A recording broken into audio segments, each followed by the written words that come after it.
Just like the destinations you choose to visit on a road trip, reflect the things you enjoy and see as important. An essay should reflect your thinking and your ideas about the text. While there are a million possible answers to an essay question, an original and engaging essay is one that explores ideas that you are interested in and enjoy exploring. A boring and predictable essay simply follows the same path that everyone else chooses. My name is Bernadette Tedesco, and in this lesson I'm going to be looking at upgrading your planning in response to a prompt on Shirley Jackson's We've Always Lived in the Castle.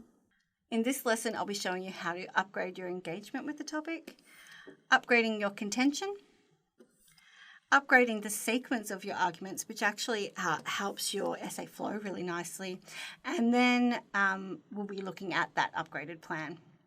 I'll be covering the same study design dot points that were covered in the previous lesson about how to plan your essay.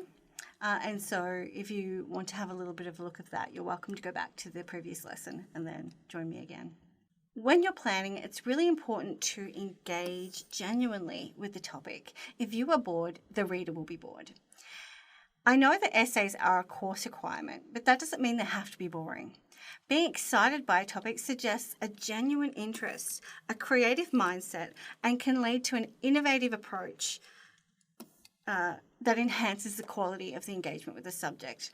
If you find yourself feeling bored, try to shift your thinking.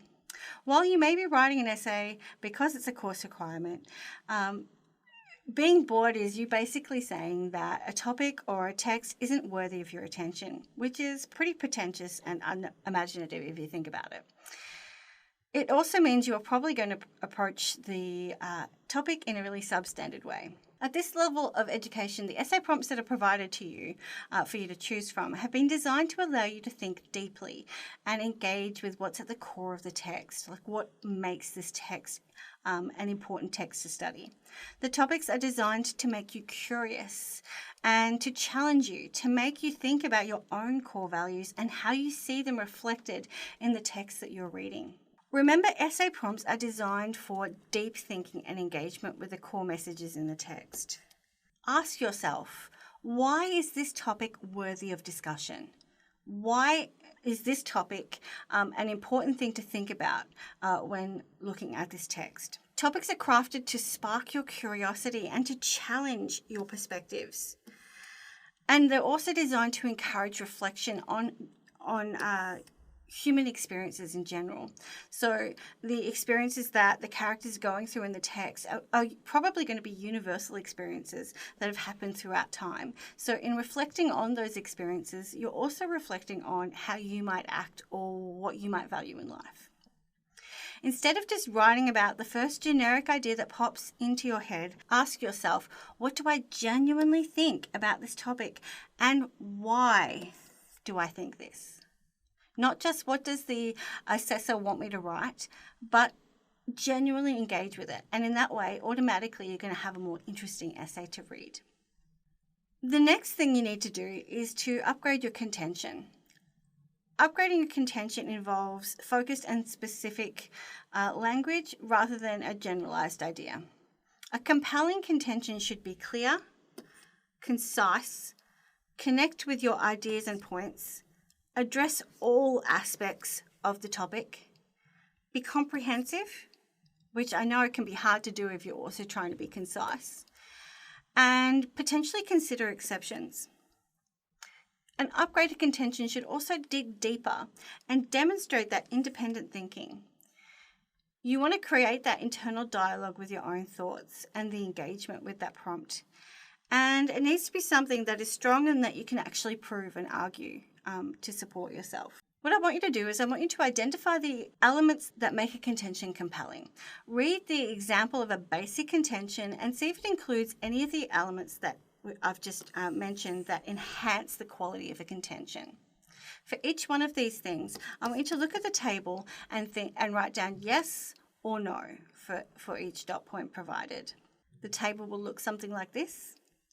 And the contention is, the text explores the negative impact of ostracism, but it also shows that the consequences of isolation and confinement are not always negative. Okay, good luck. how'd you go? Hopefully you came up with something that looks a bit like this. Is it clear and concise? Yeah, it's pretty clear, pretty obvious about where I stand on the prompt, and it's not too long. It doesn't go for multiple sentences, and the sentence that's there is not too long.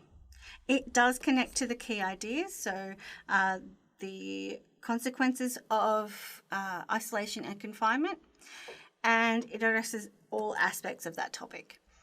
It potentially considers exceptions, so it looks at the negative as well as the positive, and it's reasonable and arguable. I can prove it. Some things that this contention doesn't actually do very well.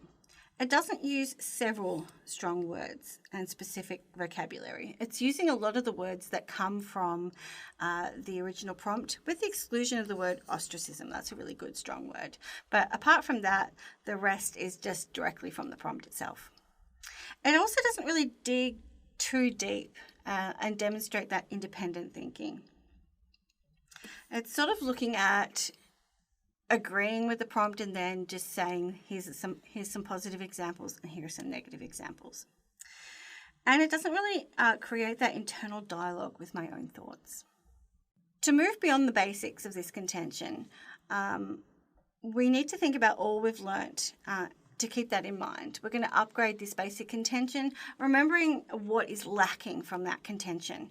We needed to use several strong words and specific vocabulary words. We wanted to dig deeper and show that independent thinking, and we wanted to create our internal dialogue.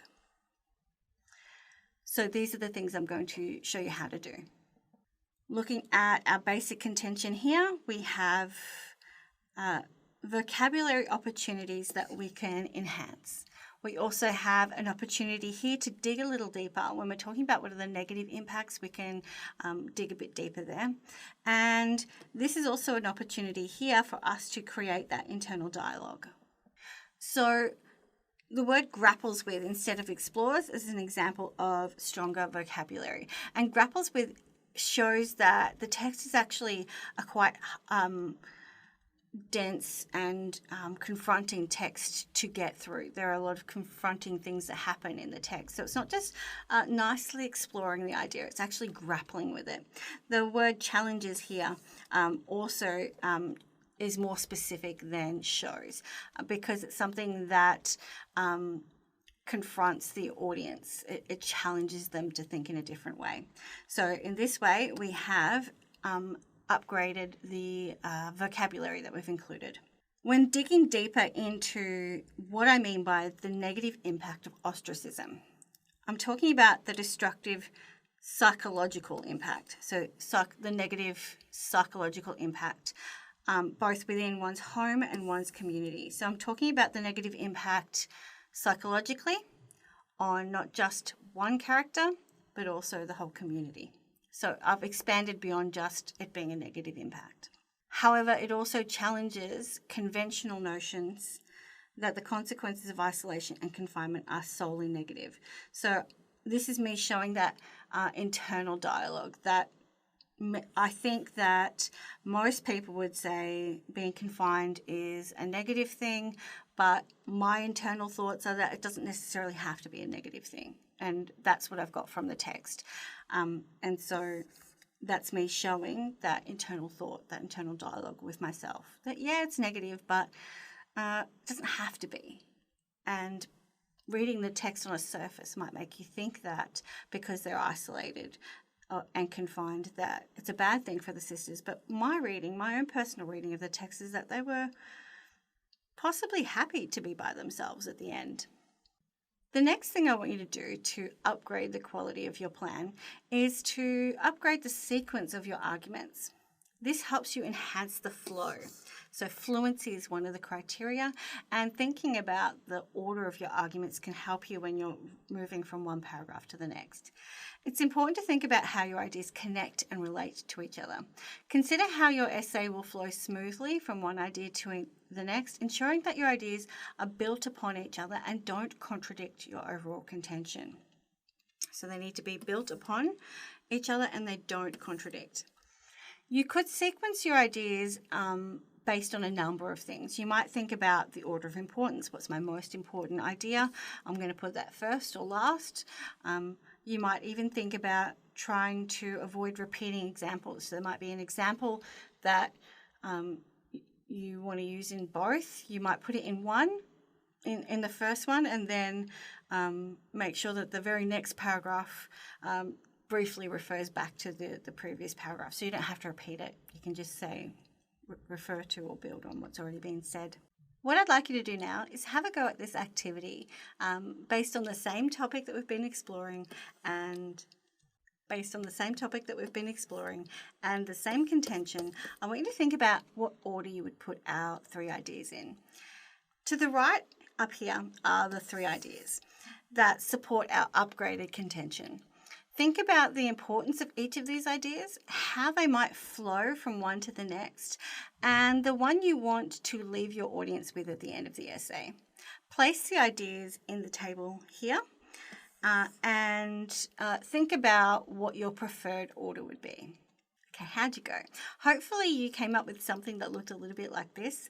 I wouldn't actually change too much. All I would have done is moved idea A down to the bottom, and that's because it's providing that exception, that however part, and it helped with the flow of the order that I've put things in my contention. You might want to switch B and C around because it's looking at that psychological impact, and I've talked about the psychological impact in the contention, but there's also going to be that psychological impact when I'm looking at this as well. So this would help me set things up when I'm moving into idea C. So I'd set up that there are psychological impacts for the community and establish that the sisters are isolated within this small community, and then I'd look in at the specific psychological impacts on those who live within the house. So it gets smaller, then I'd consider the exceptions. Idea B lays the groundwork that I can attach everything else to, for example. Idea C is the most visible consequence of their isolation. It's the most obvious reason that this prompt exists.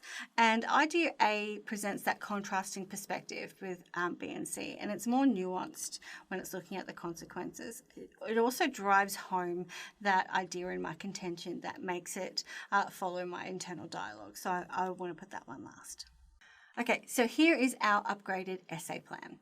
It looks like this. We have our topic, we have our contention that now says that the text explores the negative impact of ostracism, but it also shows that the consequences of isolation and confinement are not always negative. I've now put them in the following order: community isolation and confinement as a form of punishment and because of elitism is going to go first. This is going to be my first idea because I'm going to establish that the community ostracized the sisters because of the murder. I'm going to establish that the family is isolated because of their wealth, and possibly introduce that idea of the house as a symbol of them being exclusive, and the village is isolated from the rest of America, possibly hinting at that psychological impact on the townspeople as a consequence of that isolation. My next idea is going to be looking at the psychological impact on individuals rather than on a whole community. And I'm going to look at Merricat and possibly Uncle Julian's cognitive distortions. Then I'm going to talk about Constance, her anxiety and agoraphobia. And then I'm going to move into the village's hostility, their mob mentality, because of their isolation. And the third idea I'm going to look at is that self-isolation and the positive impacts that can come from them being isolated and confined. I'm going to look at Merricat's sense of freedom from social expectations. I'm going to look at Constance's control over what she does and who she sees, and how it can be a shield from being targeted by people who want to take advantage of her, and also how the house can be seen as a sanctuary, not just as a prison or a place of horror. The domestic space is not necessarily a negative if it's chosen. So, in summary, what I would like you to take away from this lesson is to engage genuinely with the prompt and enthusiastically with the prompt. Try to shift your thinking and look at this as an opportunity to dive deeper into a really interesting text. A strong contention is focused and specific rather than generalized. So it's specific to what you think about the prompt and what things you want to explore about it. And it's also really important to order your ideas during the planning stage. Think about how they flow one to the next, because this will help you keep that rhythm as you're writing, and it will help your audience when they're reading see how one idea connects to the next. Please make sure you join me for the next lesson, which is about writing an introduction.